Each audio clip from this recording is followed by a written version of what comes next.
స్వయం సేవకులు రజ్జూ భయ్యా అని ప్రేమగా పిలుచుకునే ప్రొఫెసర్ రాజేంద్ర సింహజీ RSS 4వ సర్ సంఘ చాలక్గా 1994 నుంచి 2000వ సంవత్సరం వరకు దేశమాతకు సేవలందించారు. 1922 జనవరి 29న ఉత్తరప్రదేశ్లోని బులంద్షహర్లో జన్మించిన వీరి తల్లిదండ్రుల పేర్లు జ్వాలాదేవి, బల్బీర్ సింగ్.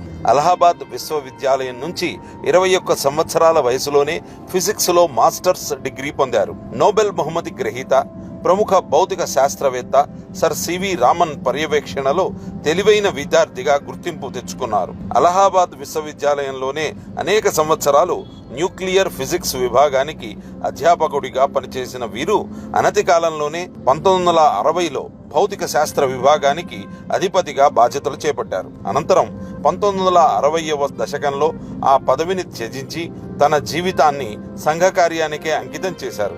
1942లో జరిగిన క్విట్ ఇండియా ఉద్యమంలో చురుగ్గా పాల్గొన్న రజ్జూ భయ్యాకి సంఘ పరిచయం ఏర్పడింది. సంఘ విధి విధానాల పట్ల ఆకర్షితులైన వారు యువకుడిగా ఉన్నప్పటి నుంచే సంఘ్లో అనేక బాధ్యతలను నిర్వహించారు.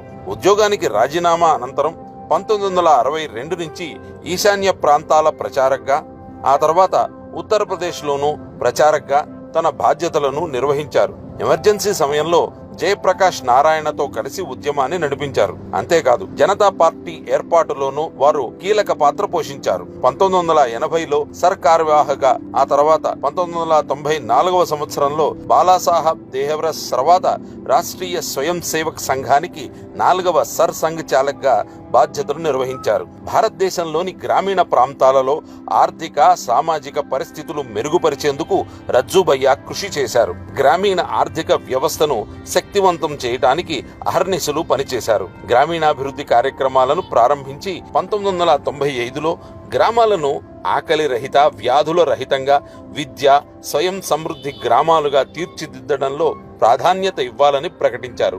ఇప్పటికీ చాలా గ్రామాలలో ఈ విధి విధానాలనే స్వయం సేవకులు పాటిస్తూ అందరికీ ఆదర్శంగా నిలుస్తున్నారు. ప్రతి వ్యక్తిలో ఈ సమాజం నాది అనే భావన నిర్మాణమైనప్పుడే సమగ్రమైన మార్పు వస్తుందని బలంగా విశ్వసించారు. ప్రతి వ్యక్తి జాతికి ఒక శక్తిగా నిలవాలన్న వారి పిలుపు సామాజిక కార్యకర్తలకు, ముఖ్యంగా స్వయం సేవకులకు మార్గదర్శకంగా ఉంది. వారు ఫిబ్రవరి 2000 సంవత్సరంలో ఆరోగ్యం సహకరించగా సర్ సంఘ చాలక్ బాధ్యత నుంచి తప్పుకున్నారు. తర్వాత 14 జూలై 2003వ తేదీన పూణేలోని కౌశిక్ ఆశ్రమంలో 81 ఏళ్ల వయసులో రజ్జూ భయ్యా తుది శ్వాస విడిచారు.